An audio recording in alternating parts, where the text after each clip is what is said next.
Trump's tariff bomb in court, at last. Alright folks, buckle up. Today, we've got a story that's part political drama, part trade war, and part courtroom thriller. Let's call it The Fall of Taco Trump, Tariff and Chaos Operator. Wait, Taco? Yeah.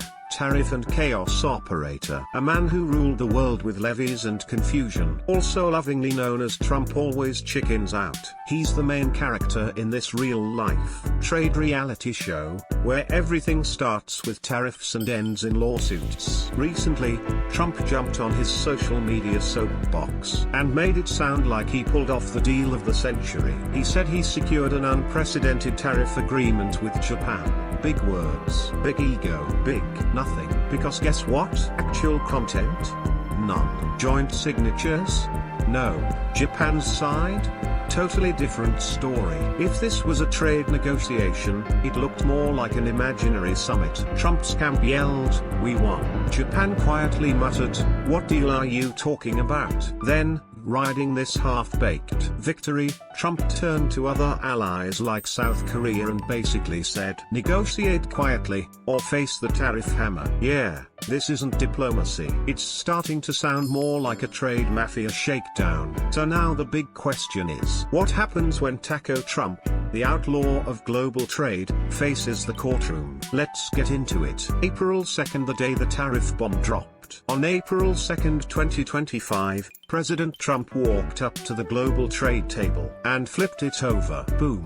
He suddenly declared a universal tariff of 10% on all countries, and up to 50% retaliatory tariffs on 57 countries running trade deficits with the US. His logic: you hit us, we hit back, same force, same spot. It wasn't trade policy. It was a global feelings fight, Trump style. And just to spice things up, he gave countries a 90-day grace period to negotiate, with a nice little deadline. You've got until August 1st. After that, boom goes the duty bomb. It didn't sound like diplomacy. More like calling dibs on a karaoke room at the local bar, but with nukes. The court steps in. Trump, sit down. Then, on May 28th, the U.S. Court of International Trade showed up with a legal mic drop. These tariffs, invalid, permanently blocked. Sit down, Mr. President. The ruling was simple. Trump's legal justification? He cited the IEEPA, the International Emergency Economic Powers Act. The court? Not having it. Why? Because even if you shout emergency at the top of your lungs, tariffs are still Congress's job. In other words, emergency? Fine. But duties? That's a no-no, buddy. That's Congress territory. Trump thought yelling national emergency was his all-access pass to slap duties left and right. The Constitution disagreed.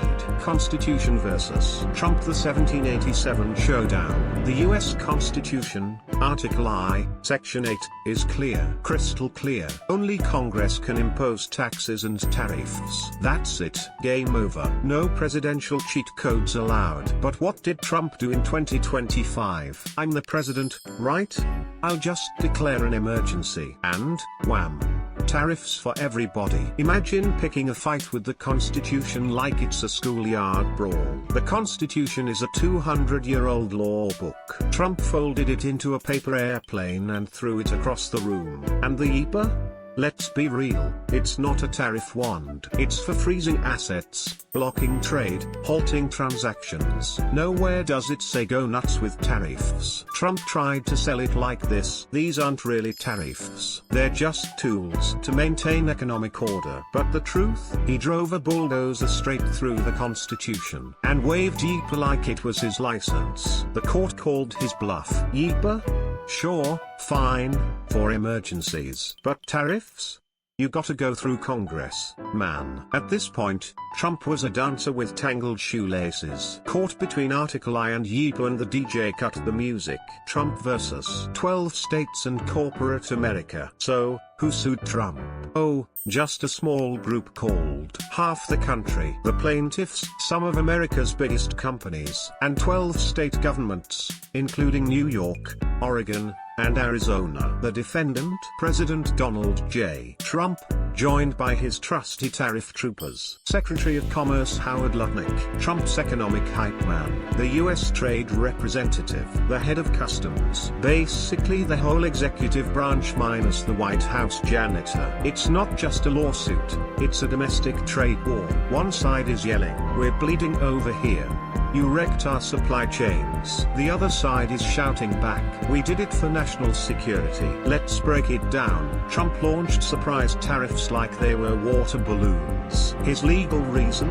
IEEPA, which has nothing to do with tariffs. Prices shot up, companies lost billions, states collected less tax. So they sued. Plain and simple. You hurt us, refund us, and please, stop doing that. Eventually, the judge picked up the gavel and slammed it down. Tariffs frozen. Trump's trade tactics just triggered a constitutional crash test. How far can a president actually go? Spoiler, not that far. To sum it up, Trump's tariffs, supposed to be an economic weapon. States and businesses? We got caught in the crossfire. The court? This weapon? Yeah, it's illegal. Tariffs belong to Congress. Period. At the heart of this case lies a single, glorious sentence. Only Congress has the power to impose tariffs. The president does not. That's not just legal fine print, that's straight from the US Constitution. So when Trump slapped tariffs using IEEPA, the court basically said, "That's cute, but no, total overreach." And here's the kicker. This ruling doesn't just apply to the 12 states or the suing companies. It applies to everyone, American businesses, foreign governments, global markets. Trump's tariff plan, deleted by court order. Like hitting Control Z on the entire trade war. Is that the end of Trump? Not even close. Come on, this is Trump we're talking about. You think he's going to walk away quietly? No. He's already looking to the Supreme Court. Why? 6 out of 9 justices are conservatives. 3 of them? Appointed by Trump himself. It's the ultimate call my mom, she's the teacher move. But here's the problem. This isn't a wrestling match. It's constitutional law. And even the justices Trump appointed of lifetime tenure, they don't owe him favors, they owe history. If 5 justices don't side with him, meaning 2 conservatives jump ship, Trump loses again. If that happens, Trump bro, I made you justice, yeah, but I serve the Constitution. The Supreme Court might be Trump's home turf, but the rules of the game, still made in 1787. Trump's backup weapons alternate legal routes. Now, don't think Trump's out of ammo just yet. IEEPA may be off the table, but the tariff toolkit still has a few sharp edges. Trade Expansion Act, Section 232. If something threatens national security, the president can impose tariffs. Trump used this before for steel and aluminium. Chinese steel is too cheap. It's a national threat. Boom, tariffs. Trade Act, Section 301. The super clause for retaliating against unfair trade practices. Trump's go-to during his war with China. You stole our IP?